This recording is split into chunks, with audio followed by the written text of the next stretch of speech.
What's happening? Welcome back to the channel. Welcome to this video. If you're new here, my name is Byron and we talk about all things audio on this channel, at least for the most part. We talk about live audio engineering and a little bit of stuff that we do in the studio. And I promise you, we will get to the studio part at some point on this journey. So welcome to the channel.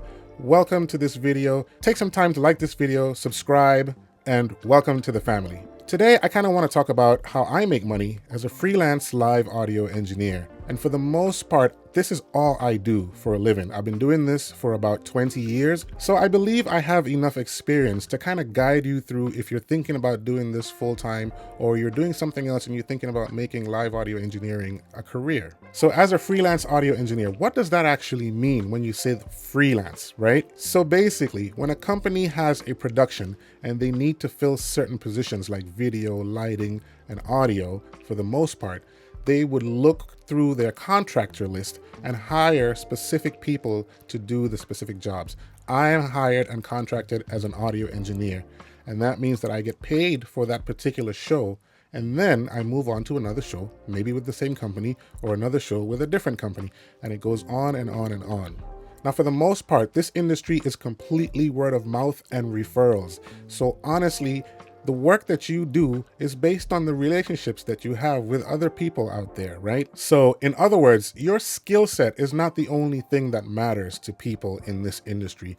It also matters that you are a good person to work with, you have a great attitude, you're always positive, you know how to speak to your clients, and you take care of your artists or your corporate entities. Because you become the face of the company and they want to be able to trust you when they hire you to do the job. Now, the type of jobs that I am hired for vary in several capacities. It depends on whether I'm doing a corporate event, a festival, a house of worship event, and things like that. So I'm usually hired as a front of house engineer, a monitor engineer, a RF tech or radio frequency coordinator, and also a comms tech that handles the communication technology for the event. So let me kind of break down the type of events that I do throughout an entire calendar year that keep me busy as much as I can. Honestly, corporate events are the ones that keep me the most busy, and I'm grateful that I have that much work that I can do that keeps me busy throughout an entire year. Now, with corporate events, I've been lucky enough, or should I say blessed enough, to travel the entire country to do jobs for some of the biggest companies in the entire world. I do also enjoy doing some touring every now and then, and for the most part in my later years now, I've just been substituting as a monitor engineer on some tours. I don't take all tour opportunities because touring, it takes a lot. It takes a lot on your body, and I don't really consider myself a touring engineer, even though I enjoy mixing music a whole lot more than doing the ballroom corporate events. Although the corporate work pays really, really well. And so I'm thankful that I have a great relationship with some of the companies that I work with, and they're able to hire me consistently throughout the year. And when I don't have any work in corporate, especially like during the summer times, it slows down quite a bit. I can do festivals, I can do some touring, I can work as a house engineer at different venues for concerts. So I like to mix it up here and there, man. It keeps me on my toes, and I learn so many more skills that can keep me hired from time to time. Some other special events that I do are also graduations. And depending on where you live and what region of the country that you live in, house of worship and churches are always busy. And to be honest with you, that's kind of where I cut my teeth in the early days of live audio engineering, was in the church. Because if you really think about it, when you're in a church environment, it's probably one of the more consistent jobs that you can do week to week, where you can sharpen your skills and get yourself ready for the real world experience. So if you are in a church right now, I would encourage you to stay there, sharpen your skills, and then also get out and market yourself and get your name out there so that people can know who you are. But we'll talk about that a little later. Now, in this industry, it can be a feast and famine industry. Let me tell you, man, I had to learn the hard way on how to manage my finances in this industry, boy. As a freelancer, you have to be really, really careful, because for a few months you can be super, super, super busy.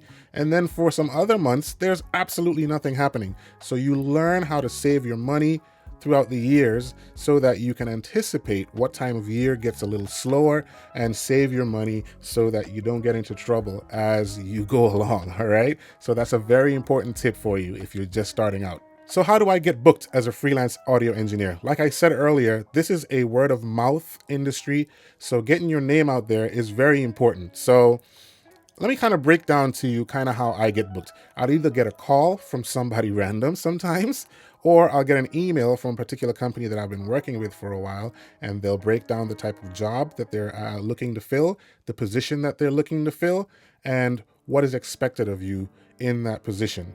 Sometimes you won't get the full description of what's happening on that show until you accept the job, and then they'll send you more information on what the job is fully about so that you can manage your expectations walking into the job.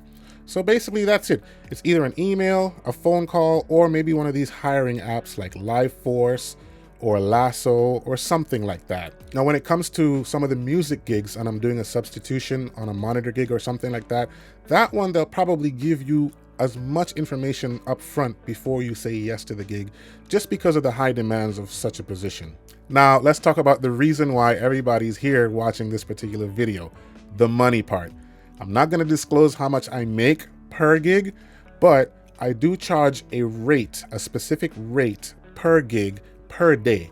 So let's say, for example, in the corporate world, if there's a gig that lasts for 5 to 7 days, I charge a specific rate per day per gig. So 7 days per day, and that's my rate going for the entire gig.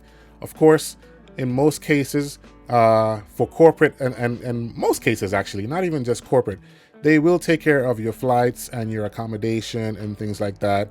And in any case, if you have to spend your own money, they will refund your money, like on taxis and baggage fees and little things like that. So that's pretty cool. I enjoy that part of the job where you don't really have to spend a lot of your own money out of pocket and you're traveling to make some money. So why not? It's a great career. I love it. So yeah, I charge a specific rate, and it really depends on what region of the country or the world that you live in. Talk to some other engineers and see what they're charging, if they're willing to tell you that, or they might give you a base rate where they believe you should start at, and then work your way up as you build yourself in your career. I think that's the best way to do it. That's how I did it. I started at a certain number, and over the years, I've slowly increased it. Of course, against inflation, you want to do that because you are a business. You want to factor in your expenses and make as much money as you can without putting yourself out of work because you're charging too much. Know what I mean? Make sense? All right. So how do you get work as a full-time freelance audio engineer? Like I said earlier, it is a word of mouth industry. Network. Go to your local production companies, your local shops, places that you know have equipment for sale or rental. Talk to some people, do some shop work, even if you're not going to charge for the shop work. So you get your name out there, people get to know who you are, they get to see who you are. Also, of course, social media is a great place to network. And just get your name out there. Post on social media sometimes helps as well. Like if you're doing your gigs in church or whatever, take a couple of clips so people can see that, oh, this guy actually does audio. I wonder who he is. Where does he live? Is he in this region? Is he in this city? How can we get in touch with this guy? So put yourself out there more and more, and you will definitely see yourself getting more work in this industry. So I hope this quick video helped you out. If you're thinking about doing this career, it's a great career. There's lots of ups and downs. It's hard work. Trust me, it's hard work, but it's very, very, very rewarding, especially as a freelance engineer. We haven't even talked about doing full-time where you're salaried, you're working maybe like for the NBA arenas, or you're working for Disney and things like that. That's like a whole nother perspective of this career. There's so many ways to make money as an audio engineer, but today we're focusing on freelance audio engineering, because the beauty about freelance audio engineering is that you kind of get to control your own schedule. You can say yes or no to gigs that come your way. I find it hard to say no, to be honest with you. I love working and it brings me a lot of joy. So for me, I usually say yes for the most part. I try not to double book myself, but if I do, accidentally, I have friends that I can reach out to who can substitute for me on some of the gigs. And that's the beauty of this environment, of this industry, of this community, is that we look out for each other whenever we are in a difficult situation. So listen, I hope this has helped you. And if you're really looking forward to becoming an audio engineer full-time, refer to this video and share this video with some of your friends who are thinking about the same thing. That's all I wanted to share with you today. I hope that you've enjoyed this video. Don't forget to like and subscribe, and I will see you on the next one.